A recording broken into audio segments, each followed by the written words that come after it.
ಕೆಂಡ ಸಂಪಿಗೆ ನಮ್ಮ ಕೆಂಡ ಸಂಪಿಗೆ.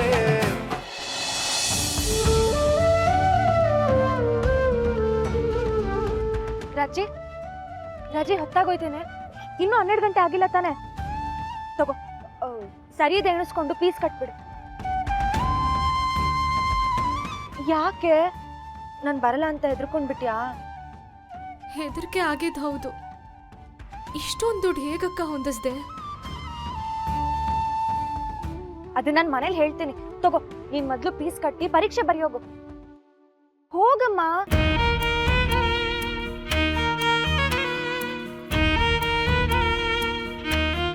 ಯಾಕೆ? ಪರೀಕ್ಷೆ ಚೆನ್ನಾಗಿ ಬರಿ ಆಯ್ತಾ?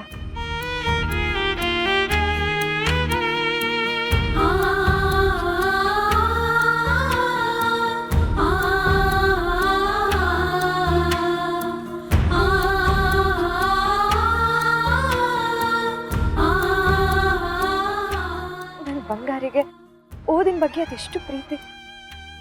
ಪರೀಕ್ಷೆ ಎಲ್ಲಿ ತಪ್ಪೋಗುತ್ತೆ ಅಂತ ಹೆದರ್ಕೊಂಡ್ಬಿಟ್ಟಿದ್ಲು.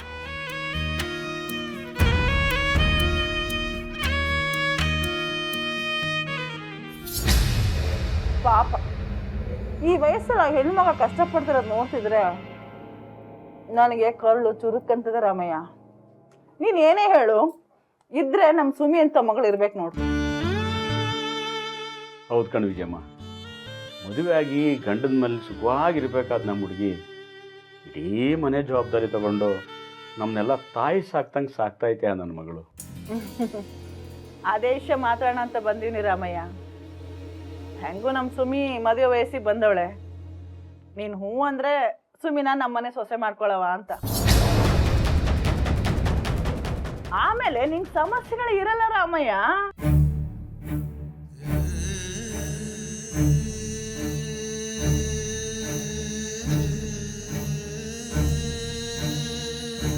ನೋಡು ವಿಜಯಮ್ಮ, ನನ್ನ ಮಗಳಿಗೆ ನಾನು ಮದುವೆ ಮಾಡಬೇಕು ಅಂದ್ಕೊಂಡಿದ್ದೀನಿ, ಮಾರಬೇಕು ಅಂದ್ಕೊಂಡಿಲ್ಲ.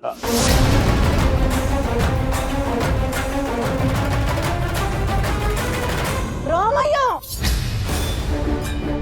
ಇಡೀ ಕೇರಿಲಿ ನಿಮ್ಮ ಮಗನ ಬಗ್ಗೆ ಕೇಳಿ ನೋಡಿ ವಿಜಯಮ್ಮರೇ, ಅವರೇ ಗುಣಗಾನ ಮಾಡ್ತಾರೆ.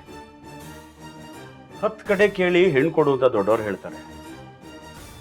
ಅಂಥದ್ರಲ್ಲಿ ನಾನು ಕಣ್ಣಾರ ನೋಡಿ ಕಿವಿಯಾರ ಕೇಳಿ ನನ್ನ ಮಗಳನ್ನ ನಿನ್ನ ಮಗನ ಕೊಟ್ಟೇನೆ. ಅದು ಈ ಜನ್ಮದಲ್ಲಿ ಸಾಧ್ಯ ಇಲ್ಲ ವಿಜಯಮ್ಮ, ಮರ್ತ್ಕೊಬಿಡಿ.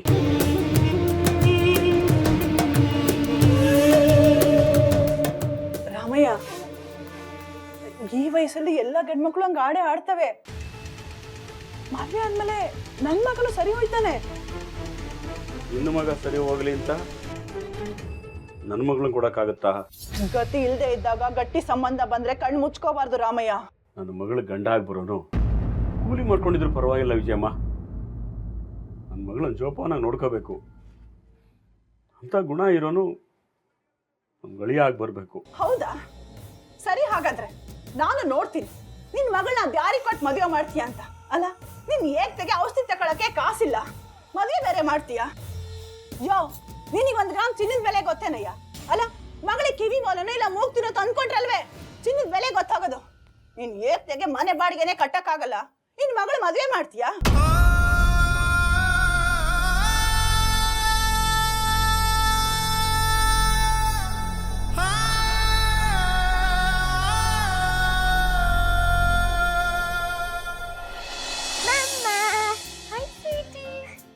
ಮಮ್ಮ ನನಗೆ ಇವತ್ತು ಸ್ವೀಟ್ ತಿನ್ಬೇಕು ಅನಿಸ್ತಾ ಇದೆ. ಹೌದಾ? ಸರಿ, ಹಾಗಿದ್ರೆ ಆನ್ಲೈನ್ ಆರ್ಡರ್ ಮಾಡಿ, ಹಾಫ್ ಅನ್ ಅವರಲ್ಲಿ ಬರುತ್ತೆ. ನನಗೆ ಅದೆಲ್ಲ ಬೇಡ, ನೀನೇ ಮಾಡ್ಕೊಡ್ಬೇಕು. ಅಂದ್ರ ಅಮ್ಮಂಗೆ ಸುಸ್ತಾಗಿದೆ, ಹಠ ಮಾಡಬಾರ್ದು. ನಿಂಗೆ ಯಾವ ಸ್ವೀಟ್ ಬೇಕು ಹೇಳು, ಆನ್ಲೈನ್ ಆರ್ಡರ್ ಮಾಡ್ತೀನಿ. ಅದ್ರ ಜೊತೆಗೆ ಪಿಜ್ಜಾ. ಸಾಧನಾ, ಮಗು ಅಷ್ಟು ಆಸೆಯಿಂದ ಸ್ವೀಟ್ ಕೇಳ್ತಾ ಇದೆ, ಮಾಡ್ಕೊಡಕ್ಕಾಗಲ್ವಾ? ಧೃತಿ ಪುಟಿ, ಬೇಜಾರು ಮಾಡ್ಕೋಬೇಡ, ನಿಂಗೆ ಇವತ್ತು ಸ್ವೀಟ್ ತಿನ್ಬೇಕು ಅಷ್ಟೇ ತಾನೇ? ಏನ್ ಬೇಕು ಹೇಳು, ನಾನು ಮಾಡ್ಕೊಡ್ತೀನಿ. ರಸಗುಲ್ಲ, ಗುಲಾಬ್ ಜಾಮೂನ್, ಶಾವಿಗೆ ಪಾಯಸ, ಕರೆಕ್ಟಾ? ನಂಗೆ ಸ್ವಲ್ಪ ದುಡ್ಡು ಬೇಕು, ಕೊಡು. ದುಡ್ಡ ನನ್ನ ಹತ್ರ ಎಲ್ಲಿರುತ್ತೆ? ಹೋಗಿ ನಿಮ್ಮಪ್ಪನ್ನ ಕೇಳು. ಪ್ಲೀಸ್ ಅಮ್ಮ, ಅಪ್ಪನ ಹತ್ರ ಕೇಳಿದ್ರು ನನಗೆ ಬೈತಾರೆ. ನಿನ್ಗೆ ಗೊತ್ತು ತಾನೆ. ಸರಿಯಾದ ರೀಸನ್ ಕೊಟ್ಟು ಆ ದುಡ್ಡನ್ನ ಸರಿಯಾಗಿ ಖರ್ಚು ಮಾಡಿದ್ರೆ ಯಾಕೆ ಕೊಡಲ್ಲ? ನನಗ್ ಸರಿ ಅನ್ಸೋದು ಅವ್ರಿಗೆ ಸರಿ ಅನ್ಸಲ್ವಲ್ಲ. ಅದು ಏನೇ ಇದು ಗಲಾಟೆ? ಇನ್ನೇನು ಎಲ್ಲ ಮಾಮೂಲಿ. ನಿಮ್ಮ ಮಗಳಿಗೆ ದುಡ್ಡು ಬೇಕಂತೆ, ಯಾಕೆ ಏನು ಅಂತ ಸರಿಯಾಗಿ ವಿಚಾರಿಸಿ ಆಮೇಲೆ ಕೊಡಿ. ಯಾಕಾದ್ರೂ ಆಗಿರ್ಲಿ ₹1 ಕೊಡಲ್ಲ ಅಂತ ಹೇಳ್ಬಿಡ ಅವಳಿಗೆ. ಅಪ್ಪ ತುಂಬಾ ಅರ್ಜೆಂಟ್ ಇದೆ. ಏನಮ್ಮ ಅಂತ ಅರ್ಜೆಂಟು? ಯಾವ ಫ್ರೆಂಡ್ಸ್ ಜೊತೆ ಹೋಗ್ಬೇಕು, ಎಲ್ಲಿ ಪಾರ್ಟಿ ಮಾಡಬೇಕು? ಇಷ್ಟು ವರ್ಷ ಆಯ್ತು, ನೀನು ನಿಮ್ಮ ಅಣ್ಣಂದಿರು ₹1 ಸಂಪಾದನೆ ಮಾಡಿ ತಗೊಂಬಂದು ನನ್ನ ಕೈಲಿ ಕೊಟ್ಟಿದ್ದೀರಾ? ಇರೋ ದುಡ್ಡನ್ನ ನೀರಿನ ತರ ಖರ್ಚು ಮಾಡ್ತಾ ಇದ್ದೀರಾ. ₹1 ಕೊಡಲ್ಲ, ಹೋಗು. ಇದಕ್ಕೆ ನನ್ನ ಅಪ್ಪನ ಹತ್ರ ದುಡ್ಡು ಕೇಳಲ್ಲ ಅಂತ ಹೇಳಿದ್ದು. ಅಪ್ಪ ಇವಾಗ ಏನ್ ದುಡ್ಡು ಕೊಡ್ತೀರೋ ಕೊಡಲ್ವೋ? ಕೊಡಲ್ಲ ಅಂತ ಹೇಳಿದ್ನಲ್ಲ, ಹೋಗೋ ಕೆಲಸ ನೋಡು. ಕೊಡಲ್ವಾ? ಓಕೆ ಫೈನ್, ನಿಮ್ ದುಡ್ಡು ನನಗೆ ಬೇಕಾಗಿಲ್ಲ.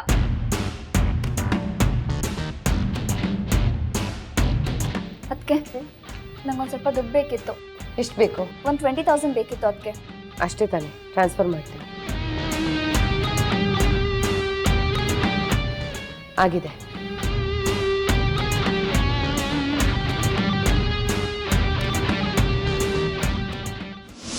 ಏನೋ ನನ್ನ ಕಣ್ಣು ಮುಂದೆ ಬೆಳೆದ ಹುಡುಗಿ ಅವ್ಳ ಕಷ್ಟ ನೋಡಕ್ಕಾಗದೆ ನಾ ಮನೆ ಸೊಸೆ ಮಾಡ್ಕೊಳ್ಳವ ಅಂತ ನೋಡಿದ್ರೆ ಸೊಕ್ಕಲ್ಲಿ ಮಾತಾಡ್ತೀಯಾ? ಸೊಕ್ಕಲ್ಲಿ ರಾಮಯ್ಯ, ನನ್ ಬಡ್ಡಿ ವ್ಯವಹಾರ ಹೆಂಗಿದೆ ಅಂತ ನಿನಗೂ ಗೊತ್ತಿದೆ. ಇವತ್ತು ನಿನ್ ಮಗಳು ತಗೊಂಡ್ರ ಸಾಲನ ಅದ್ ಹೆಂಗ್ ತೀರಿಸ್ತಾಳ ನಾನು ನೋಡ್ತೀನಿ. ಅವಳು ಹೂ ಕಟ್ಟಿ ಈಗ ಸಂಪಾದನೆ ಮಾಡೋ ದುಡ್ಡಲ್ಲಿ ಮನೆಗೂ ಕೊಟ್ಟು ನಿನ್ ಮಕ್ಕಳಿಗೆ ಉಣ್ಣಾಕಿಟ್ಟು ನಿನ್ನ ಔಷಧಿಗಳು ಇಟ್ಟು ನನಗೆ ಅಸಲು ಕಟ್ತಾಳ ಇಲ್ಲ ಬಡ್ಡಿ ಕಟ್ತಾಳ ಅಂತ ನೋಡೇ ಬಿಡ್ತೀನಿ.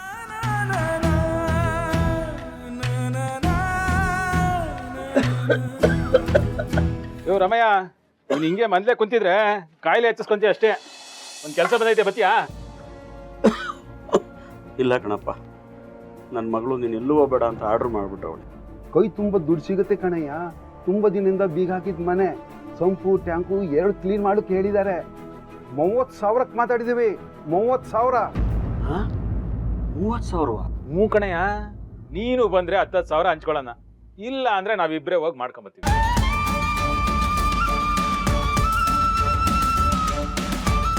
ಸರಿ ಬಂದೆ.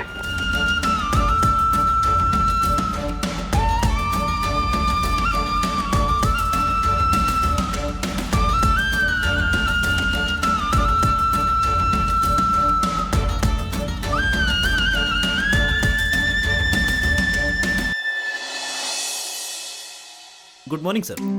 ಬಾ ಕುಮಾರ್, ನಿಂಗೋಸ್ಕರನೇ ಕಾಯ್ತಿದ್ದೆ. ಇದಿಷ್ಟು ಫೈಲ್ಗಳಿಗೆ ಸೈನ್ ಮಾಡಬೇಕಾಗಿತ್ತು. ಆಗತ್ತೆ. ಅಪ್ಪ, ಏನ್ ತೀರ್ಥ? 1 ನಿಮಿಷ ಬನ್ನಿಪ್ಪ. ಬಂದೆ. ಓಹೋ, ಏನಪ್ಪ ಗಮರ, ಚೆನ್ನಾಗಿದೆಯಾ? ಗಮಾರ್ ಅಲ್ಲ ಸರ್, ಕುಮಾರ್. ಕುಮಾರ ಅಲ್ವಾ? ಮರ್ತೇ ಬಿಟ್ಟಿದ್ದೆ. ಏನ್ ಸಮಾಚಾರ? ಸರ್ ನಿಮ್ಮ ಸೈನ್ ಬೇಕಾಗಿತ್ತು. ಸೈನ್ ತಾನೆ? ಹ್ಞೂ ಸರ್. ಹೇಳಪ್ಪ, ಮಾಡ್ತೀನಿ. ನನಗೂ ವಯಸ್ಸಾಯಿತು, ಎಲ್ಲ ಜವಾಬ್ದಾರಿ ನೀನು ವಹಿಸ್ಕೊಂಡು ಆದಷ್ಟು ಬೇಗ ನನಗೆ ರಿಟೈರ್ಮೆಂಟ್ ಕೊಟ್ಬಿಡಪ್ಪ ಅಂತ ನನ್ನ ಮಗನಿಗೆ ಬೇಕಾದಷ್ಟು ನಾನು ಕೇಳ್ಕೊಂಡಿದ್ದೀನಿ. ರಾಜಕೀಯದಲ್ಲಿ ನಾನು ನನ್ನ ಭವಿಷ್ಯವನ್ನು ರೂಪಿಸ್ಕೋಬೇಕು ಅಂತ ಫ್ಯಾಕ್ಟ್ರಿ ಜವಾಬ್ದಾರಿ ಎಲ್ಲ ನಿನಗೋಯಿಸಿ ಆರಾಮಾಗಿ ಓಡಾಡ್ಕೊಂಡಿದ್ದಾನೆ. ನನ್ನ ಕಷ್ಟ ನಾನು ಹೇಳ್ಕೊಳ್ತಾ ಇದ್ರೆ ಯಾವ ರೀತಿ ನಗ್ತಾನೆ ನೋಡಯ್ಯ, ನೋಡು. ಅದು ಸರಿ, ಫ್ಯಾಕ್ಟ್ರಿ ಎಲ್ಲ ಹೇಗೆ ನಡೀತಾ ಇದೆ? ಎಲ್ಲ ನಿಮ್ಗೆ ಗೊತ್ತಲ್ಲ ಸರ್, ಪ್ರತಿ ವಾರ ನಮ್ಮ ಕಂಪ್ನಿ ಪ್ರೋಗ್ರೆಸ್ನ ಮೇಲ್ ಮಾಡ್ತಾ ಇದ್ದೀನಿ. ನಾನೆಲ್ಲ ಗಮನಿಸ್ತಾ ಇದ್ದೀನಪ್ಪ, ಎಲ್ಲ ಗಮನಿಸ್ತಾ ಇದ್ದೀನಿ. ನೀನೇನೋ ಫ್ಯಾಕ್ಟ್ರಿನ ತುಂಬ ಚೆನ್ನಾಗಿ ನೋಡ್ಕೊಳ್ತಾ ಇದೆಯಾ, ಆದರೆ ಲೆಕ್ಕದ ವಿಷಯದಲ್ಲಿ ಯಾಕೋ ಸ್ವಲ್ಪ ಹಳಿ ತಪ್ತಾ ಇರೋ ಥರ ನನಗೆ ಕಾಣಿಸ್ತಾ ಇದೆ. ಯಾಕಪ್ಪ, ಏನಾಯ್ತು? ಈ ಸಾರಿ ಮೇಲ್ ಹಾಕಿದ್ಯಲ್ಲ, ಅದರಲ್ಲಿ 15 ಲಕ್ಷ ರೂಪಾಯಿ ಖರ್ಚು ತೋರಿಸಿದ್ಯಾ. ಯಾರಿಗೋಸ್ಕರ ಖರ್ಚು ಮಾಡಿದ್ಯಾ, ಯಾತಕ್ಕೋಸ್ಕರ ಖರ್ಚು ಮಾಡಿದ್ಯಾ ಅಂತ ಏನಾದರೂ ಡೀಟೇಲ್ಸ್ ಹಾಕಿದ್ಯಾ? ಅಪ್ಪ, ಆ ದುಡ್ಡು ನಾನು ತಗೊಂಡೆಪ್ಪ.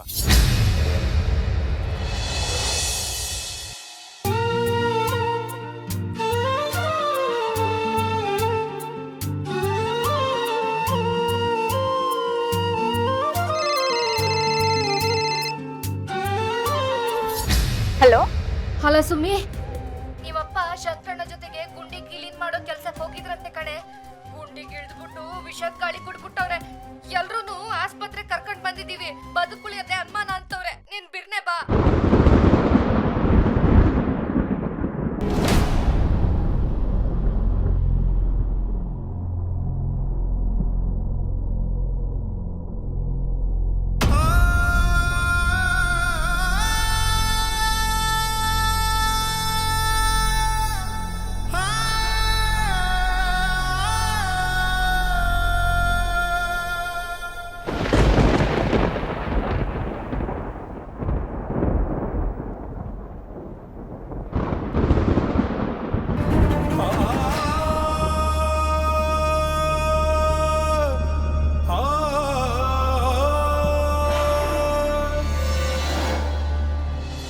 ಮಂತ್ರಿಗಳ ಬರ್ಡೇ ಸೆಲೆಬ್ರೇಷನ್ ಸಾಮೂಹಿಕ ವಿವಾಹ ಮಾಡಿಸಿದ್ನಲ್ಲಪ್ಪ, ಅಲ್ಲಿ ಬಳಸ್ಕೊಂಡೆ. ಅಲ್ಲ ಕಣೋ, ಯಾವೊಂದು ಬರ್ತಡೇ ಅಂತ 15 ಲಕ್ಷ ರೂಪಾಯಿ ತಗೊಂಡಿದ್ಯಾ, ಎಲೆಕ್ಷನ್ಗೆ ಬೇರೆ ನಿಂತ್ಕೋಬೇಕು ಅಂತ ಇದೆಯಾ?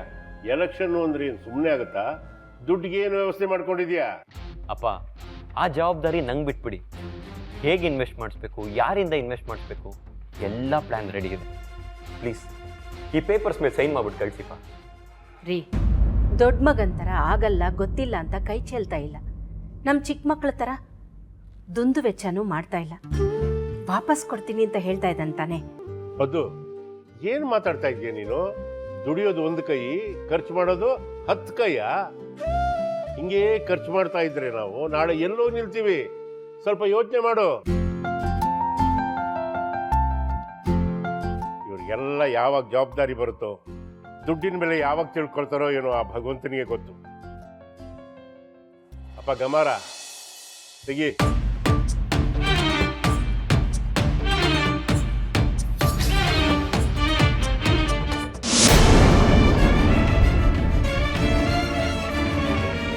ಮೇಡಮ್, ನಮ್ಮಪ್ಪ ರಾಮಯ್ಯ ಅಂತ ಯಾವ ಒಡ್ನಲ್ಲಿ ಅವ್ರೆ? 1 ನಿಮಿಷ ದಯವಿಟ್ಟು madam.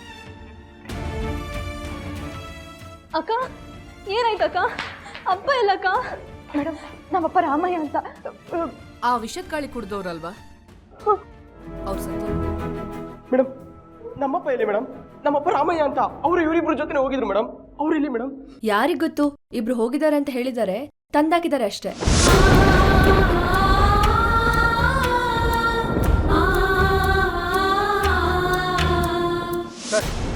Sir, septic tank clean ಮಾಡ್ಬೇಕಾದ್ರೆ ಸೇಫ್ಟಿ ಬಗ್ಗೆ ಯೋಚನೆ ಮಾಡೋದಲ್ವಾ? ಯಾರಿಗೆ ಮನೆಯವರು ಬರ ಕೇಳಿ ಅವ್ರನ್ನ. ಅಣ್ಣ, ಇವ್ರ ಜೊತೆ ನಮ್ಮಪ್ಪನು ಟ್ಯಾಂಕಿ ಕ್ಲೀನ್ ಮಾಡೋದಕ್ಕೆ ಹೋಗಿದ್ರು. ಅವ್ರೆಲ್ಲಿ ಅಂತ ಕೇಳಿದ್ರೆ ಇವ್ರು ಯಾರು ಸರಿಯಾಗಿ ಉತ್ತರನೇ ಕೊಡ್ತಾ ಇಲ್ಲ. ವಾಪಸ್ ನಮಗೆ ಜೋರ್ ಮಾಡ್ತಿದ್ದಾರೆ ಅಣ್ಣ. ಸಮಾಧಾನ ಮಾಡ್ಕೋ ರಾಜೇಶ. ನಿಮ್ಮಪ್ಪನ ಹೆಸರೇನು? ರಾಮಯ್ಯ ಅಂತ ಅಣ್ಣ. ಪೇಷಂಟ್ ರಾಮಯ್ಯ ಅಲ್ಲಯ್ಯ. ಅವ್ರನ್ನ ಅಟೆಂಡ್ ಮಾಡಿರೋ ಡಾಕ್ಟರ್ ಇಲ್ಲಿದ್ದಾರೆ, ಬರ ಕೇಳಿ. ತಮ್ಮವ್ರ ಜೀವನ ಕಳ್ಕೊಂಡು ನೋವಲ್ಲಿರೋರೇನಾದ್ರು ಕೇಳಿದ್ರೆ ಸ್ವಲ್ಪ ಮಾನವೀಯತೆನ ನಡ್ಕೊಳ್ಳಿ. ಸಮಾಧಾನ ಮಾಡ್ಕೊಳ್ಳಿ, ನಾನು ವಿಚಾರಿಸ್ತೀನಿ. ಸರ್, ಡಾಕ್ಟರ್, ಪೇಷಂಟ್ ರಾಮಯ್ಯ ಅನ್ನೋ ವ್ಯಕ್ತಿ ಅವ್ರ ಜೊತೆ ಹೋಗಿದ್ರು, ಅವರೆಲ್ಲಿದ್ದಾರೆ? ಪ್ರಜ್ಞೆ ತಪ್ಪಿರೋ 3 ಜನನ ಕರ್ಕೊಂಬಂದಿದ್ರು. ಅದರಲ್ಲಿ 2 ಡೆತ್ ಆಗಿದ್ದಾರೆ, ಇನ್ನೊಬ್ರು ICUನಲ್ಲಿದ್ದಾರೆ. ಸರ್, ನೀವು ಫ್ಯಾಕ್ಟ್ರಿ ಮೇಲೆ ತಗೊಂಡಿರೋ ಲೋನ್ನ EMI ಸರಿಯಾಗಿ ಬರ್ತಾ ಇಲ್ಲ. ಈ ವಿಷಯ ತುಂಬ ಸಲ ಮೇಲೂ ಮಾಡಿದ್ದೀನಿ, 1-2 ಸಲ ಕಾಲು ಮಾಡಿದ್ದೀನಿ, ಆದರೆ ಯಾವುದೂ ಆಗ್ತಾ ಇಲ್ಲ. ಇದು ಹೀಗೆ ಮುಂದುವರೆದ್ರೆ ರೂಲ್ಸ್ ಪ್ರಕಾರ ಆ್ಯಕ್ಷನ್ ತಗೋಬೇಕಾಗುತ್ತೆ ಸರ್. ರೀ, ನಾನು EMIನ ಸರಿಯಾದ ಟೈಮಿಗೆ ಕಳಿಸ್ತಾ ಇದ್ದೀನಲ್ರಿ. ನೀವೆಲ್ಲೋ ದಾರಿ ತಪ್ಪಿ ಬೇರೆ ಜಾಗಕ್ಕೆ ಬಂದಿದ್ದೀರಿ ಅಂತ ಕಾಣುತ್ತೆ. ಇಲ್ಲ ಸರ್, ನಾನು ಸರಿಯಾದ ಮನೆಗೆ ಬಂದಿದ್ದೀನಿ. ಎಲ್ಲಿವರೆಗೂ ನೀವು ಫ್ಯಾಕ್ಟ್ರಿ ನೋಡ್ಕೋತಿದ್ರೋ ಅಲ್ಲಿವರೆಗೂ ಎಲ್ಲ ಚೆನ್ನಾಗೇ ಇತ್ತು. ಆದರೆ ಈಗ ತುಂಬ ಸಮಸ್ಯೆ ಆಗ್ತಿದೆ. ಮೇಲ್ ಬಗ್ಗೆ ನಿಮಗೆ ತಿಳಿದಿದೆಯೋ ಇಲ್ಲೋ ಅಂತ ಒಂದು ಸಲ ಮಾತಾಡ್ಸ್ಕೊಂಡು ಹೋಗೋಣ ಅಂತ ಬಂದೆ. ಪ್ಲೀಸ್ ಸರ್, ಬೇಗ ಡ್ಯೂಸ್ನ ಕ್ಲಿಯರ್ ಮಾಡಿ ಸರ್. ನಾನು ಬರ್ತೀನಿ.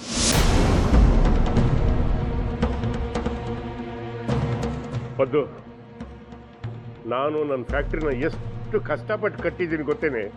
ಅದರಿಂದನೇ ಈ ಬಂಗ್ಲಾ, ಕಾರು, ಆಳು ಕಾಳು ಎಲ್ಲ ಪ್ರತಿಷ್ಠೆ ಬಂದಿರೋದು. ನನ್ನ ಮಕ್ಕಳಿಗೆ ಅದ್ರ ಬಗ್ಗೆ ಸ್ವಲ್ಪ ಗೌರವನೂ ಇಲ್ಲ, ಆಸಕ್ತಿನೂ ಇಲ್ಲ. ನಾವು ನಮ್ಮ ಫ್ಯಾಕ್ಟ್ರಿನ ಕಾಳಜಿಯಿಂದ ನೋಡ್ಕೊಂಡ್ರೆ ಅದು ನಮ್ಮನ್ನ ಚೆನ್ನಾಗಿ ನೋಡ್ಕೊಳ್ಳುತ್ತೆ. ನಾವೇ ಕಾಳಜಿಯಿಂದ ನೋಡ್ಕೊಳ್ತಾನೆ ಹೋದ್ರೆ ಅದು ಹೇಗೆ ನಮ್ಮನ್ನು ನೋಡ್ಕೊಳ್ಳುತ್ತೆ? ನೊಂದ್ಕೋಬೇಡ್ರಿ, ಎಲ್ಲ ಸರಿ ಹೋಗುತ್ತೆ. ಸರಿ ಹೋಗುತ್ತೆ ಅಂತ ಸುಮ್ಮನೆ ಕೂತ್ಕೊಂಡ್ರೆ ಆಗಲ್ಲ ಪದ್ದು. ಸರಿ ಮಾಡಬೇಕು, ಮಾಡೇ ಮಾಡ್ತೀನಿ. ಎಸ್, ಇವತ್ತೇನಾಗಿದೆಯೋ ಅದಾಗಬಾರ್ದಿತ್ತು. ಇದ್ರ ಬಗ್ಗೆ ನಂಗೆ ತುಂಬ ವಿಷಾದ ಇದೆ. ದುರಂತಕ್ಕೀಡಾಗಿರೋ ಕುಟುಂಬದವ್ರಿಗೆ ಆದಷ್ಟು ಬೇಗ ಪರಿಹಾರ ಕೊಡಿಸ್ತೀನಿ. ಜೊತೆಗೆ ಸೆಪ್ಟಿಕ್ ಟ್ಯಾಂಕ್ ಕ್ಲೀನ್ ಮಾಡಿಸೋದಕ್ಕೆ ಬೇಜವಾಬ್ದಾರಿಯಿಂದ ನಡ್ಕೊಂಡಿರೋ ಮಾಲೀಕರ ಮೇಲೆ ನಾನು ಕೇಸ್ ಹಾಕ್ಸ್ತೀನಿ. ಈ ದುರಂತ ಇಂಥ ಬೇಜವಾಬ್ದಾರಿ ಮಾಲೀಕರಿಗೆ ಒಂದು ಪಾಠ ಆಗಬೇಕು. ನೋಡಮ್ಮ, ವಿಷದ ಗಾಳಿ ಕುಡ್ದಿದ್ದು ನಿಮ್ಮ ತಂದೆನ ಕಾಪಾಡಿದ್ದೀನಿ. ಅವ್ರ ಪ್ರಾಣಕ್ಕೆ ಏನೂ ತೊಂದರೆ ಇಲ್ಲ. ಆದರೆ ನಿಮ್ಮ ತಂದೆ ಕುಡಿತದ ಚಟದಿಂದ ಅವ್ರ ಲಿವರ್ ಡ್ಯಾಮೇಜ್ ಆಗಿದೆ.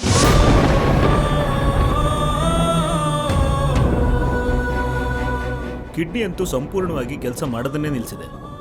ಅವ್ರಿಗೆ ಆದಷ್ಟು ಬೇಗ ಕಿಡ್ನಿ ಟ್ರಾನ್ಸ್ಪ್ಲಾಂಟೇಷನ್ ಮಾಡಲೇಬೇಕು. ಇಲ್ಲದೆ ಹೋದರೆ ಅವ್ರು ಬದುಕೋದೇ ಕಷ್ಟ. ಆಪರೇಷನ್ ಮಾಡಿ ಕಿಡ್ನಿನ ಬದಲಾಯಿಸ್ಬೇಕಂತೆ ಅಕ್ಕ. ಆಪರೇಷನ್ ಮಾಡಿ ಡಾಕ್ಟ್ರೆ, ಇದೇ ಹಾಸ್ಪಿಟ್ಲಲ್ಲಿ ಮಾಡ್ತೀರಲ್ವಾ? ಕಿಡ್ನಿ ಟ್ರಾನ್ಸ್ಪ್ಲಾಂಟೇಷನ್ ಮಾಡಿಸ್ಕೊಳ್ಳೋದಕ್ಕೆ ನಿಮಗಿಂತ ಮೊದಲು ಅರ್ಜಿ ಸಲ್ಲಿಸಿರೋ ಪೇಷಂಟ್ಸ್ ತುಂಬ ಜನ ಇದ್ದಾರೆ. ಆದ್ಯತೆ ಪ್ರಕಾರವೇ ನಾವು ಆಪರೇಷನ್ ಮಾಡಬೇಕಾಗುತ್ತೆ. ನಿಮ್ಮ ತಂದೆ ಸರದಿ ಬರೋಷ್ಟರಲ್ಲಿ ಅವ್ರು ಬದುಕಿರ್ತಾರೆ ಅಂತಲೇ ಹೇಳೋಕ್ಕಾಗಲ್ಲ. ನಿಮ್ಮ ತಂದೆ ಕಂಡೀಷನು ತುಂಬ ಕ್ರಿಟಿಕಲ್ ಆಗಿದೆ. ಬೇಗ ಅವ್ರಿಗೆ ಆಪರೇಷನ್ ಮಾಡಲೇಬೇಕು. ಇಲ್ಲದೆ ಹೋದರೆ ತುಂಬ ಕಷ್ಟ. ಸರ್, ನಾವು ಕಾರ್ಪೊರೇಟರ್ ತೀರ್ಥಂಕರ್ ಪ್ರಸಾದ್ ಕಡೆಯವರು. ಸರ್ ನೋಡಿ ಸರ್, ಪೇಷಂಟ್ಗಳಲ್ಲಿ ಮಂತ್ರಿಗಳಿಂದನೂ ರೆಕಮೆಂಡ್ ತಂದಿರೋರು ತುಂಬ ಜನ ಇದ್ದಾರಪ್ಪ. ನೋಡಿ, ನಿಮ್ಮಿಷ್ಟ. ಕಾಯ್ತಿರೋ ಅಥವಾ ಇರೋಷ್ಟು ದಿನ ಮನೆಯಲ್ಲೇ ಚೆನ್ನಾಗಿ ನೋಡ್ಕೊಳ್ತಿರೋ. ಅಯ್ಯೋ ದೇವ್ರೆ, ದಯವಿಟ್ಟು ಹಂಗೆ ಅನ್ಬೇಡಿ ಡಾಕ್ಟ್ರೆ. ಮುಂದೆ ಏನು ಮಾಡಬೇಕು ಅಂತ ನೀವೇ ದಾರಿ ತೋರಿಸ್ಬೇಕು. ಇದಕ್ಕಿರೋದು ಒಂದೇ ದಾರಿ, ಪ್ರೈವೇಟ್ ಹಾಸ್ಪಿಟಲ್. ಅಲ್ಲಿಗೆ ಹೋಗದೆ ಬೇರೆ ದಾರಿ ಇಲ್ಲ. ಆಯ್ತು ಡಾಕ್ಟ್ರೆ, ಕರ್ಕೊಂಡು ಹೋಗ್ತೀವಿ. ಸರಿ, ಹಾಗಾದ್ರೆ ನಾನೊಂದು ಕಡೆ ರೆಕಮೆಂಡ್ ಮಾಡ್ತೀನಿ. ಆದಷ್ಟು ಬೇಗ ಅಲ್ಲಿಗೆ ಕರ್ಕೊಂಡು ಹೋಗು. ಸರಿ ಡಾಕ್ಟ್ರೆ. ಓಕೆ. ನಾನು ತೀರ್ಥಣ್ಣನ ಜೊತೆ ಮಾತಾಡ್ತೀನಿ. ಅವ್ರು ರೆಕಮೆಂಡ್ ಮಾಡಿದ್ರೆ ಇಲ್ಲೇ ಆಪರೇಷನ್ ಆಗುತ್ತೆ. ಅದ್ಯಾಕೆ ಮಾಡಲ್ವೋ ನಾನು ನೋಡ್ತೀನಿ. ರಾಜಿ, ನಮಗ್ ನಮ್ಮ ಅಪ್ಪ ಎಷ್ಟು ಮುಖ್ಯನೋ ಬೇರೆಯವ್ರಿಗೂ ಅವ್ರ ತಂದೆ ತಾಯಿ ಮಕ್ಕಳು ಅಷ್ಟೇ ಮುಖ್ಯ ಆಗಿರ್ತಾರೆ. ಯಾರ್ದೋ ಬಲವಂತಕ್ಕೋ ಅಥವಾ ಬೆದ್ರಿಕೆಗೋ ಇನ್ನೊಬ್ರು ಸರ್ದಿ ತಪ್ಪಿಸಿ ಅಪ್ಪನ ಉಳಿಸ್ಕೊಳ್ಳೋ ಕೆಟ್ಟ ಯೋಚನೆ ನನಗಿಲ್ಲ. ಅಕ್ಕ, ಹಾಗಲ್ಲ ಅಕ್ಕ, ನನ್ನ ಮಾತು ಕೇಳು ಅಕ್ಕ. ಅಣ್ಣ, ಅಕ್ಕಂಗೆ ರಾಜಕೀಯ ಇಷ್ಟ ಇಲ್ಲ ಅಂತ ನಿನ್ಗೆ ಗೊತ್ತು ತಾನೆ, ಮತ್ತೆ ಯಾಕೆ ವಾದಿಸ್ತೀಯಾ? ನೀನು ಅವ್ರ ಜೊತೆ ಮಾತಾಡೋದು, ಅವರು ಡಾಕ್ಟರ್ ಜೊತೆ ಮಾತಾಡೋದು, ಆಪರೇಷನ್ ಮಾಡೋದು, ಇದೆಲ್ಲ ಯಾವಾಗಾಗುತ್ತೋ ಏನೋ. ಅಕ್ಕ ಏನೋ ಮಾಡ್ತೀನಿ ಅಂತ ಹೇಳಿದಾಳಲ್ಲ, ಅವಳು ಏನೋ ಒಂದು ಮಾಡ್ತಾಳೆ. ನೀನು ಸುಮ್ಮನೆ